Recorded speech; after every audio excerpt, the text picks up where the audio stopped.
Hello, everybody, and welcome back to the Liberating Generations podcast. I am Regan Claire, and this is my wonderful mother, Dr. Keesha Ewers. In this episode today, we're going to be talking about one of my favorite topics, addiction. And not just addiction, but the importance of healing out loud when it comes to our addictive tendencies. This is a subject that came up. Well, we talk about it all the time anyway. We do. It came up, and I sort of coined this term of the popcorn effect from our last great big group journey with plant medicine, right? Mhm. It was corn popping in there. So let's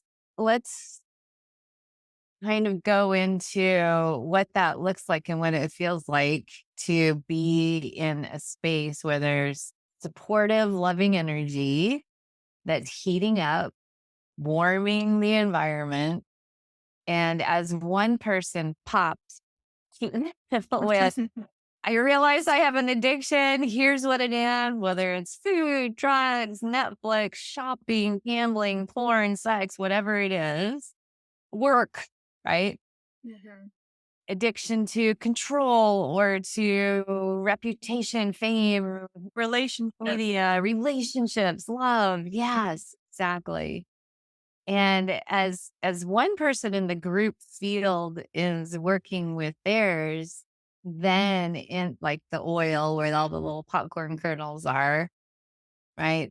They popped with their realization that they have an addiction that wants to be healed now. And then in all those kernels that are there to support that little popped kernel, and it heats as everything's heating up in there with all that love and so much compassion and support, then one by one, right? All the other little kernels go, oh, yeah. Oh my gosh. I didn't even realize this about myself. Mhm. And pretty soon you've got this beautiful popcorn effect that's just occurred. And, all those little popped kernels are resting near and on and with each other. And that's exactly how group process is in the way that we do it. Because now you can see everybody reporting back in the signal chat, right? That oh, I went to my first refuge recovery meeting and this is how it was. And it was so amazing, and it just creates this beautiful accountability and role modeling and inspiration and also an absence of shaming. Mhm. So gorgeous, right? Mhm. Mhm. Yeah, not only an absence of shaming, I would even like the encouragement that has come with all of these Man. courageous souls who have stepped forward in the last 2 weeks within our medicine community, really just showing up in their authenticity and in integrity with themselves and in their courage and expressing their addictions and allowing the group to hold space for them. And the beauty that I experienced last year when I first came forward with my addiction to alcohol and my bulimia was this feeling of being completely held in in that environment. And that's exactly what happened this last time too. There were 3 individuals that came forward in that circle expressing their different addictions, and just the support within our community, and the ongoing support too of, just, like, love and and also gratitude. Like, there's so much gratitude that each individual in the circle feels for these people coming forward with and showing up in this courageous way. It's taking away the shame that goes along with addiction because our society has placed so much shaming around addiction, and that's how it thrives is in isolation. So And people not are just shaming either, it's also supportive of it, right? oh, yeah. So It's like on one hand, they're shaming of it, like the word addict, right? Mhm, mhm. And there's a resistance to moving into that word Mm, because actually the culture supports the habit mhm, as a way of seeking pleasure, right? Remember our founding fathers' documents, the inalienable right to the pursuit of happiness. And happiness is often pictured. I mean, I think about like Christmas commercials. We were in Ireland together and there was this pub that was historically relevant to the people in that particular area. And they said, yeah, Guinness always does their Christmas commercials here, right? And it's like people with their heads thrown back and laughter, joyfully sharing a moment with one another with a glass of alcohol in their hands. And you don't really see very many commercials about socialization without alcohol no. being pictured and celebrated. It's linked to celebration. I remember when you were starting into AA and 12 step, where you went to AA every single day for 90 days. And as you were starting on the steps, one of the things that you commented to me about was how not only that link to celebrate, which we've also done with sugar, food is very much related to socialization and celebration and the marking of anniversaries of various kinds. And not just food, but unhealthy food. Mhm, And one of the other things that you pointed out that I found very fascinating was, and quite astonishingly accurate that I hadn't really witnessed before, is, wine being associated with culture, mhm, right? Yeah. mhm. Do you want to Yeah. say more about that? What your experience is of that? Yeah, well, I think the alcohol industry in particular, I would say, yes, as you said, sugar as well. It's done an incredible job of giving certain types of alcohol this air of sophistication, particularly wine. So wine has been marketed toward mothers in particular. There's so much paraphernalia of wine moms. You work hard, you deserve to wind down. The You kids know, are in bed. Grab a glass of wine. Yeah. yeah, jokes about bringing wine in your thermos to the kids' soccer games. Mm. Which Yeah. actually happens, by the way, in my reality. And it's kind of why I wasn't friends with a lot of moms because I didn't drink with them. Yeah. I would go, we can't Mhm. drink at overnight soccer things or at church things. I had to talk to a couple of moms about that too. Like, we're chaperoning a church function for teenagers. You can't have alcohol on the premises, right? Like, oh, they'll go to sleep. Just like, Yeah. no. I mean, it's basically just grape juice, right? Yeah. Yeah. Yeah. No. So moms in particular have been completely marketed. And I've talked to some moms that I'm friends with who don't drink and the feeling of isolation that comes with that. Well, Not that's what I'm getting saying. It wasn't because yeah. I chose not to be friends.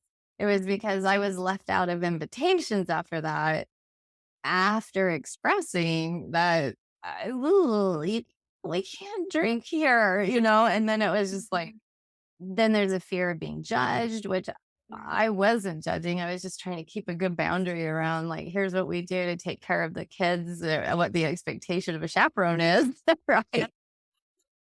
No judgment. Right. Absolutely. Yeah. And it's been marketed as self-care as well. It's Mhm. have a glass of wine at the end of a long day. Oh, a shower beer is a thing, believe it or not. What? Yeah, have a What is glass that? mommies have a glass of wine in the bathtub, and papas have a shower beer at the end of a long day. Oh. Bring a beer into the shower. There's nothing that feels nicer than a warm shower and a beer in hand. So, Oh. it really is just this thing that has been completely normalized, and as I said, it's been given an air of sophistication And so right now, it's really interesting, uh, being someone who bought into that for a long time because, of course, like, I wanted drinking alcohol was fun at the time, you know? It I didn't, I believed, like, what the doctor said back in the '80s, "A glass of wine a night is actually good for your heart," you know? Which is a whole other issue in and of itself. Um, but yeah, the stepping Even though I outside. showed you lots of science that has since said that's not accurate, we always find a statistic Mhm. that supports the bias, right? Like, Totally. yeah, you can find a statistic to support any bias. Absolutely. Yeah. Absolutely. Yeah. Yeah. I actually received, this is a little off topic, but I wanted to talk to you about this. I received an Instagram message from a woman who asked, "What do I do? What do I say to friends who really firmly believe that drinking a glass of wine at night is good for their health?" And my answer, I haven't responded to her yet just because I wanted to kind of talk to you about this because my answer would be say nothing. Like, it's not your responsibility to educate someone who's not interested in being educated on the topic. It's not your responsibility to put your opinions or um, someone who's not ready to hear it isn't going to hear it. And I have a good answer for it. yeah, what's your answer? Yeah. Uh, and you can do genetic testing with Dr. Keesha Ewers to find out if it is good for your heart. Because there Mhm. is 10% of the population that it's drinking alcohol is a little bit like ingesting rat poison. That it's really, really, really that toxic and poisonous for you and puts you at high risk for Alzheimer's and heart disease. There's another percentage of the population that have another kind of SNP that it will create anxiety and irritability and inflammation. And then there's another group that has, and some of these are and instead of or, that have mismatches in the way that they detox toxins through their liver. And so then over time, where you could, and a lot of people probably have this experience where you could consume a lot of alcohol and then you get a little bit further down the road in your age and no longer can tolerate it. That is likely this, where the liver's finally saying, look, I've been trying so hard and I can't do this anymore. And so there winds up being weight gain in the belly, a lot of skin issues. And if it's gotten up towards that menopausal time, hot flashes will be wicked, like terrible, in addition to the torso weight gain around the belly. And so if you've got back fat coming over your bra, if you've got a muffin top that you never used to have before, and you're drinking wine, you have to think a couple things, detoxification issues. And another one is wine turns to sugar real fast. And so, there could be bugs in the gut that are feeding off of it that are creating problems like brain fog and autoimmune disease and cancer. And so, it's really good to be able to say, well, actually, you can get that question answered now because Okay. there's no two people are the same. And so there's a way of looking at your genetics, looking at your, how you're metabolizing hormones, looking at your gut and seeing, is it causing trouble or not? So Mhm. you don't have to convince anyone. You can just say, you can gather that data for yourself about your own Mhm. body. And then that would answer your question for you. Okay. I love that. Yeah. Yeah, I feel like alcohol is something in particular that there seems to be just this inconsistency with a lot of my clients, where I put them on a protocol and the hardest time they have is with staying off of alcohol. Mhm. So Caffeine, alcohol, and sugar. yeah. And I find cheese is a close one under there too for Mhm. people. Mhm. But yeah, they're all very, very addictive. I mean, caffeine's a straight up drug. Mhm. Alcohol is addictive. Everybody knows this, right? And if it's feeding gut bugs that require sugar to stay alive, then you might wake up in the morning and say, I feel great. And I'm gonna be good, right? I can't Mhm. stand it. But that's the way the mind will work in that particular developmental state. Mhm. And at about 2 o'clock in the afternoon, it's like, is it 5 o'clock yet? I think it's Mhm. 5 o'clock somewhere. Mhm. But let's have a little pour, right? Yeah. Or, looking for sugar or some kind of short chain carbohydrate, right? So, Mhm. and a lot of people don't realize that when they reach for a banana, that's exactly what it is. It's sugar and a peel. Mhm. So, that's kind of what's happening. And so being able to track that pattern is really important without judgment. It's just data, Yeah. right? Yeah, I think that that's something used to be I have used to have a very hard time with that, where, when I was drinking, I absolutely had the mindset of, "Okay, I'll be good during the week, and I'll only drink on weekends." Right. And as the, the recovering alcoholic over here, um, I would spend my weeks recovering from drinking over the weekends and using that time to unwind, using that time to quote unquote celebrate with friends for a week, really a hard worked week that to, I deserved to let loose a little bit. And yeah, I think it's really important to talk about, you've explained that there has been research before, but I think because I'm now in this world, I'm going searching for the research a lot more than I used to because I Mhm. was kind of like out of sight, out of mind. Uh-huh. So now the more research I read around the effects of alcohol on the gray matter in the brain, it's just, oh my God, it like literally Yeah. one or two drinks on a weekend Mhm. affects that. Yep. Yeah. Let's go to, because this is where the popcorn effect is so important. Mhm. Because it's busting some myths that a couple of them have come up as we've been talking that I want to return back to. Mhm. And the popcorn effect is there also for drinking, Mhm. right? One person pours, then another one, and they all start popping, right? And they Mhm. support each other in their addiction, in their habit. There's an agreement that Mhm. how we relax, how we unwind, how we have fun, how we celebrate, how we decompress Mhm. is this. And so if one person decides that's not a great idea, then the Yes. other little kernels are not going to be happy about that. Mhm. And it's called the crab pot mentality often, right? When one crab tries to crawl out of, you don't have to put a lid on a crab pot when crabs are being gathered. Uh, because if one starts to get up towards the edge, the others pull it back in. And so it's important to realize that whatever little pan that you have found yourself in, what is the popcorn there? Like, what's the heat underneath? Is it love, affection, compassion, support, cheering each other on to your highest and best self, version of yourself, to liberating from suffering?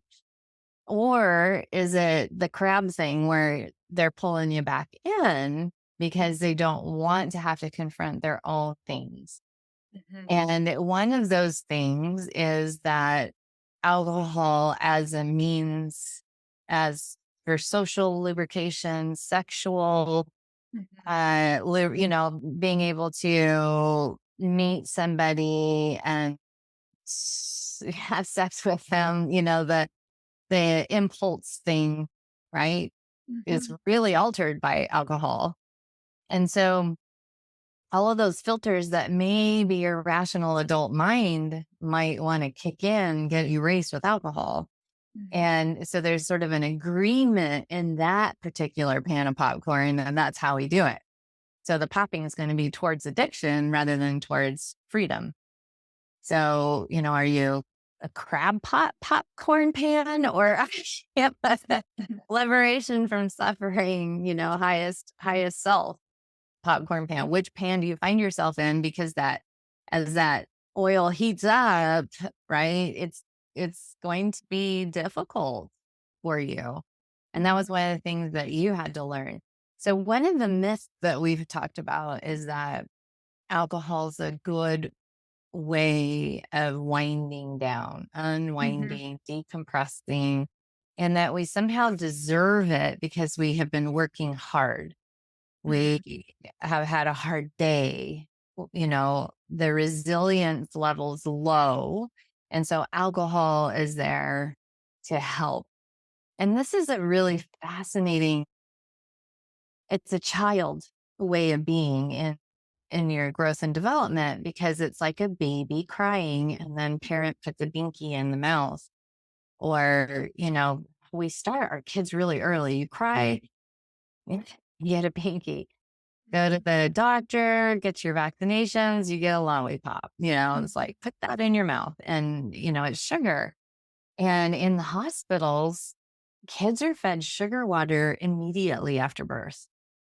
Sugar. And that's all alcohol is sugar. And so this is so damaging to associate, okay, I've had a hard day, therefore I deserve this and because I've earned it. And that is just completely untrue. It's not about deserve or earning. Like, it's like saying, I worked so hard, so therefore I have earned rat poison. Like, why would you even damage your body in that way? It just doesn't even make any sense. And as I've raised you kids and I've listened to people and had my own peers around me and watched the culture, I just kind of cock my head and go, what? Like that, because I remember being a teenager and watching people get high or drunk and lose control and kind of going, I don't get this. Like, why is this somehow something that you want to do? And I can understand if you have pieced together that is fun or that is a way of decompressing. So all the literature says that isn't true. It doesn't decompress you. It's like ostrich in sand. As soon as you sober up, your problems are still there, right? Mhm. Yeah. Mhm. And sometimes you've woken up next to somebody that you don't recognize. Like more problems ever risen sometimes, right? I mean, accidents, things like that. And so it's pulling that linking apart, right? That celebration equals alcohol. And that's a hard sell because the media has taken it by the horns and it's everywhere. It's like that linkage is so tight. So I really love that nowadays people are sober curious and there are so many options for mocktails and non-alcoholic ways of making drinks so that you can still have some like creativity with it, some taste and texture and color and something pretty, which I know the ritual part of it is a big part of it too for a lot of people. And that's something you've really taken a hold of. And, you just have to go to Reagan's Instagram, Mhm. Taste of Liberation, and you'll see Regan Claire. All these, every week there's mocktail recipe and, thoughts about what life is like where real joy can appear, right? Real, authentic joy Mhm. rather than, as you said, spending a week recovering from so called joyful celebration on the weekend. Mhm. Yeah. Mhm. Yeah, that just brought tears to my eyes I, because yeah. I came on my year sobriety date on October 2nd, and Woo, so I've woo. been oh, thank you. So I've been in a lot of reflection of the past year of being alcohol free, of sobriety, and reflecting on where I was at before I got to that point of being in the thick of being brainwashed, of the detox retox roller coaster, of being terrified. I think this is a big thing for a lot of people, being so caught up in that crowd pop mentality and being terrified of leaving my community behind. because the Mhm. community I had built for myself was so centered around alcohol. And a lot of these people, I mean, my relationship to alcohol started at a very young age. I was 16 when I started drinking, and when I started creating these quote unquote relationships Yeah.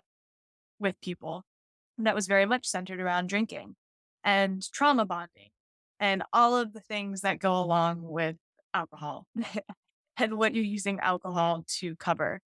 So yeah, I was absolutely in this like battle internally of almost getting myself out of the crab pot and then slipping back in because I didn't want to leave anyone behind.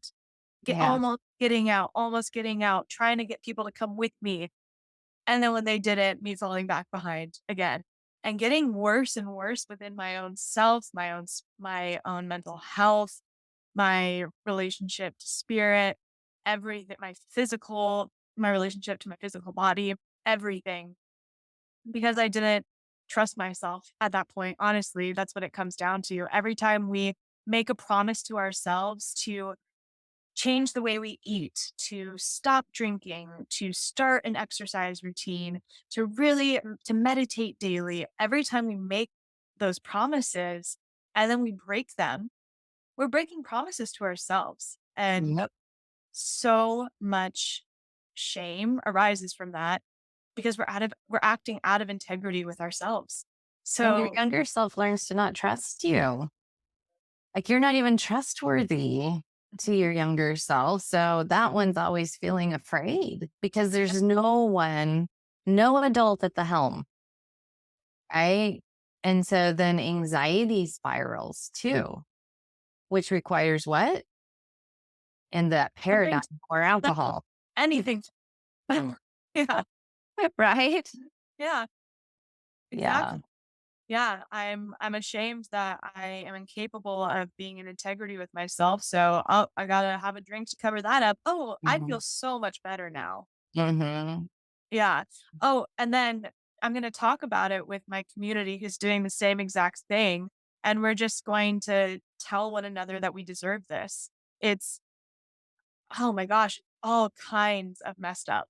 All I kinds. remember one of the things you told me that was really, I think, very relevant and important to this discussion is that the only people you told about your eating disorder when you were a teen, and I used to watch you like a hawk. We just talked about this last weekend. I told you I was noticing, I still kind of tracked what you were eating in terms of not in a way that's like you're eating too much, you're going to get fat, mom, but the mom that's saying, you're not eating fat. You gotta have fat because it makes hormones, darling. It myelinizes the nervous system of your brain. You have to have that fat. And I noticed I was doing that and I spoke out loud about it. And, I thought, oh, I can trust you now to do this for yourself. But one of the things you had told me was that the only people you shared your eating disorder with were the others that also had the same problem. Mhm, mhm. Same with my alcohol addiction. The only people I shared that with were the people I knew also had a problem. No one's going to hold your feet to the fire. No, Yeah. no. Yeah. Yeah. Yeah. So the this kind of goes back to what we were talking about of coming forward in circle Yeah. and actually professing to the world, Mhm. yeah, I'm an addict. And I ran my car into the side of a building and taking while drunk and taking away the power that was associated with all of the shame and secrecy and isolation that was so centered around that one thing and how small I had been making myself. It was all of a sudden I just like broke free of it. And it was the scariest thing to think about ever sharing these parts of myself with anyone, let alone the entire world. Mhm. And I mean, a number of people that have come forward since I've been really open about recovery and about my story and my process. It has opened so many doors for people coming forward with their own stories.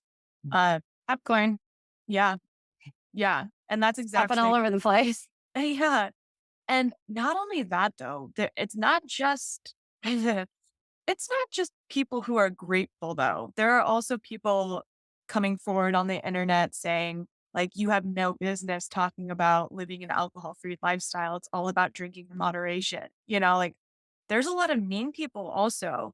Yeah. And I have so much gratitude for them as well. I have so much compassion for them as well because I know how much suffering they're in. Yeah. And I was there. Yeah. I You do know where they're at. Yeah. exactly. Yeah. They know exactly where they're at. And I think that's also the important thing to remember if you choose to come forward about addiction, about your addictive tendencies, is that you're not going to be welcomed with open arms by everyone. There is a stigma. And the important thing to remember is that oftentimes the people who are clinging to that stigma around addiction are people who aren't willing to look at it within themselves. Right. That's exactly it.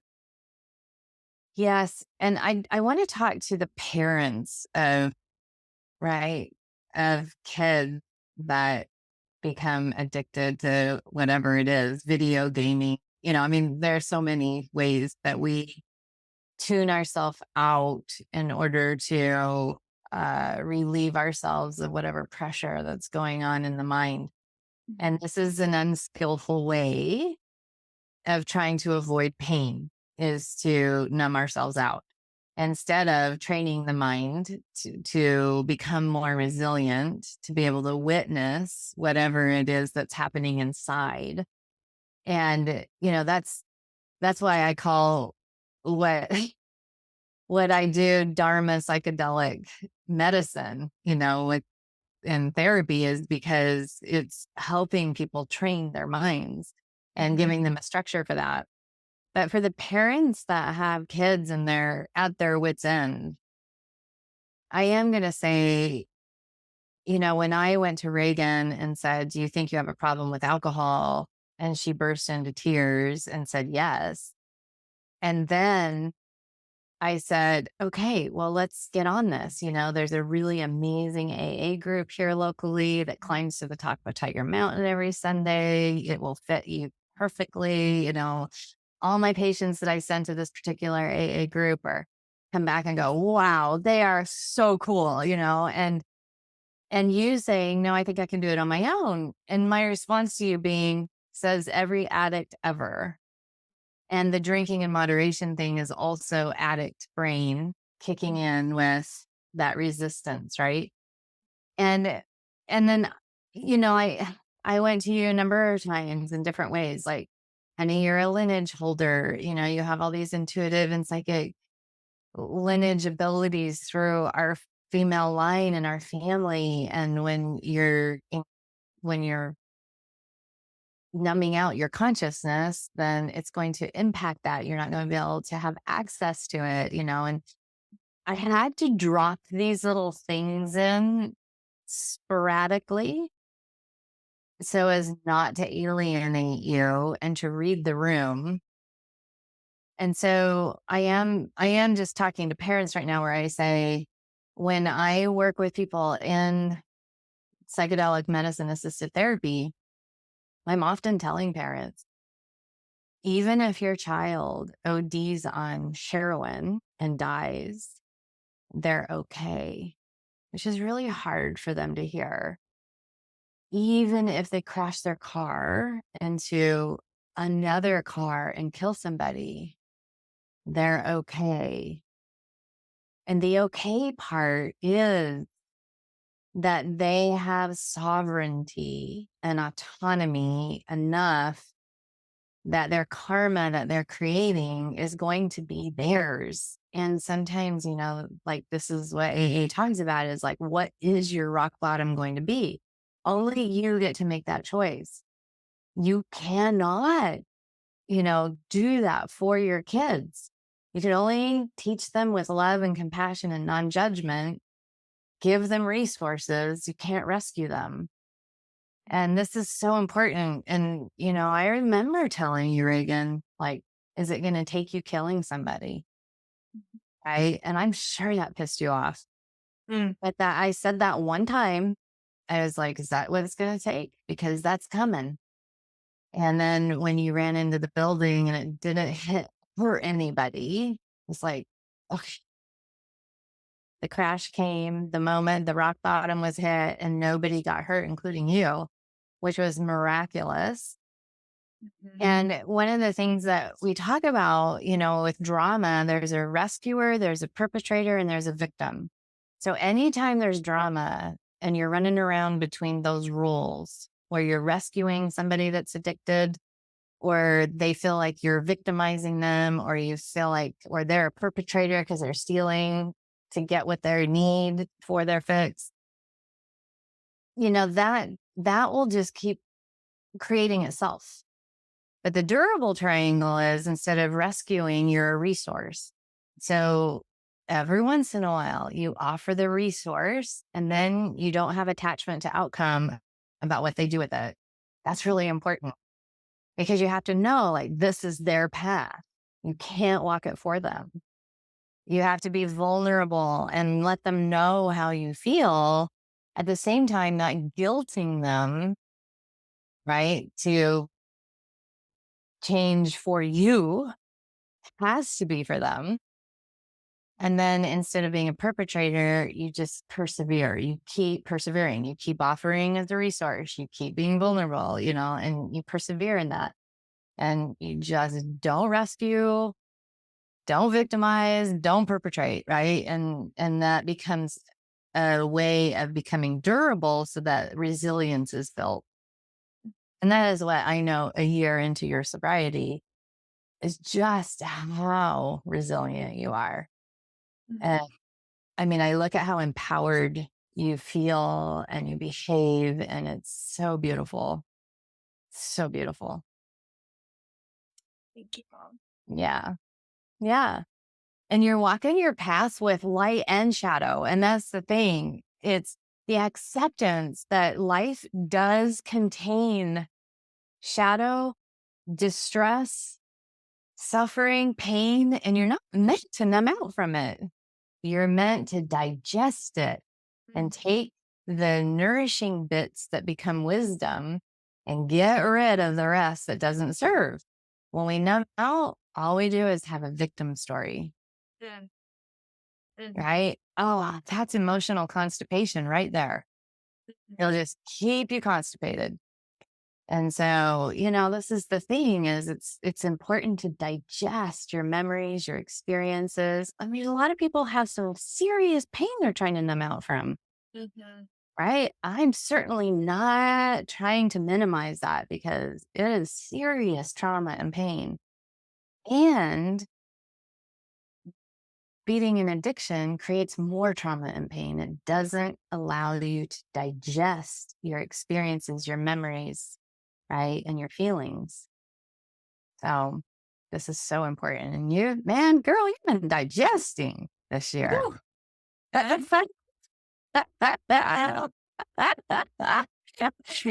Lots of wisdom absorbed. My God. Yeah, It's been yeah. beautiful to behold. I think this is a good place to end. That was so abrupt. Well, I mean, I want people to know how to get a hold of you. So you want to give information? Yeah. Mm. Yeah, my Instagram is Taste of Liberation, and my email is Regan Claire, ReganClaire at tasteofliberation.com. Um, yeah, and I think it's also important to talk about the levels of addiction where you don't have to be at the point where you're running your car into the side of a building while drunk. Please. You please. I think I have a really good friend who was a year sober when I was first when I was trying to get sober on my own. And I said, I don't know if I'm an addict or not. And they asked me, well, what does addiction mean to you? And I said, well, it means like using every single day, right? Using every single day, um, multiple times a day. That's what addiction is. And they were like, my my view on addiction is using anything to cover how you're feeling. Exactly. That's it. When you think that there's something you need outside of you to make you feel okay, that's an addiction because it can be Netflix, shopping, right? Mm, Botox, love, all of those things, right? So it anything you think you have to have, meditation can be an addiction. We've seen that. So anything you think you have to have in order to feel okay inside of yourself is an addiction. Yeah. Yeah. So I also wanted to mention, you know, like genetic testing. You can get a hold of me at drkeesha.com. And I love doing genetics reports for people so that they know exactly what is meant to be given to their beautiful bodies as Mhm. people. Yeah. And then if anyone's interested in Dharma psychedelic therapy and you know, psychedelic assisted therapy, then Reagan and I talk about our journey community all the time. We do one-on-ones and group journeys, and both of them are fantastically powerful. Yeah. Mm. So powerful. Yes. And you can reach out on email at drkeesha.com for that. Beautiful. I love you. I love you. And love to all of you. Until next time, be well.